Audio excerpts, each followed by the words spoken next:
Hello, my name is Andy Lopahs, and I am a teacher candidate in the Masters of Education, Elementary Education program through the College of Education. This is a video reflection of a teaching philosophy that is developed through my student teaching experience. I always thought if I come into a classroom with a positive attitude, work hard, speak to my experiences, I'll go far. But that only takes me a little bit. I have a first grade class, and my current experience has taught me the definition of classroom management. And if you know anything about 6 and 7-year-olds, it's that in order for them to learn, they need to be in control of themselves. That makes the job of a teacher twice as important. I only now needed to know how to prepare a lesson and be an expert in the subject, but I also had to learn how to keep the environment and the students ready for learning.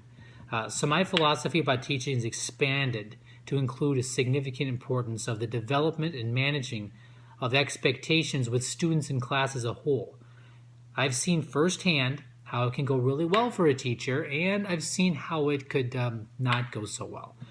So I stress the importance of getting a head start and being consistent with a classroom management no matter what. The students, no matter the age or level, need to know who is in charge. And I learned by being the new guy coming in how little they show respect for you if they don't think you're in charge. And that's not a personal thing, that they see you like they see a substitute, somebody they can get away with stuff. So if they don't see me as someone in charge, then I'm not going to be an effective teacher. So my teaching philosophy is expanded to include that as well. Regarding technology, I have always felt, and I continue to feel, that technology can be used in positive ways to better increase opportunities for students to learn. I am a huge fan. One of my examples is, even though every school and every district has financial limits, it's important to incorporate something so that the students have a more of a diverse learning experience. My kids, I have two of them here, a fourth grader and a fifth grader. They've had Chromebooks, school-issued Chromebooks for years. And I've seen how the teachers use these as a tool to expand the student learning beyond the classroom.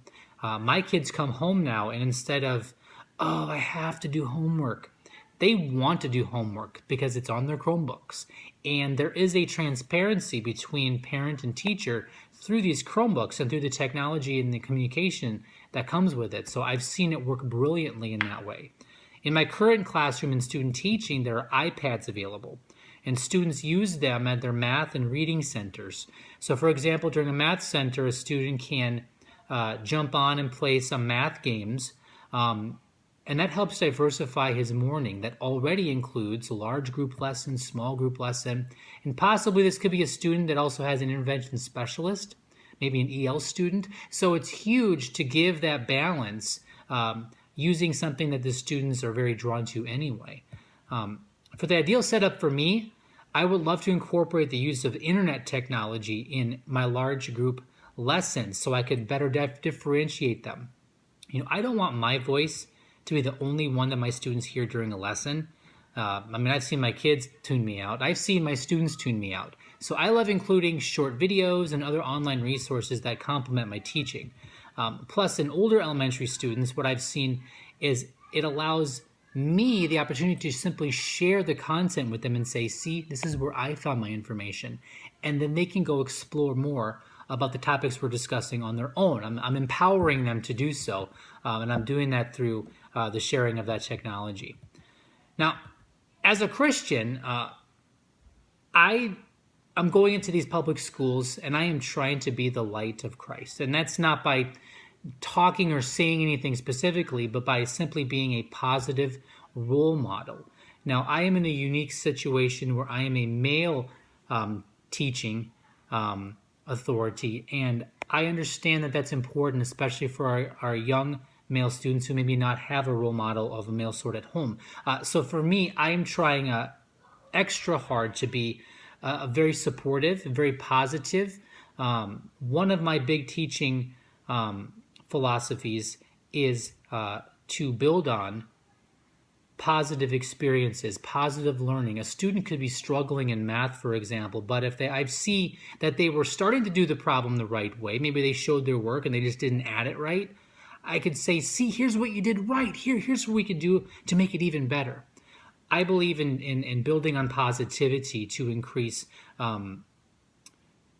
student awareness of how good they could be, to increase their potential. I don't like being negative or saying, see how what you did wrong. No, here's what you did right, and here's where we can go from here. So that's how I can bring my Christian worldview into the real world, so I can be a positive example as an educator, both inside and outside the classroom.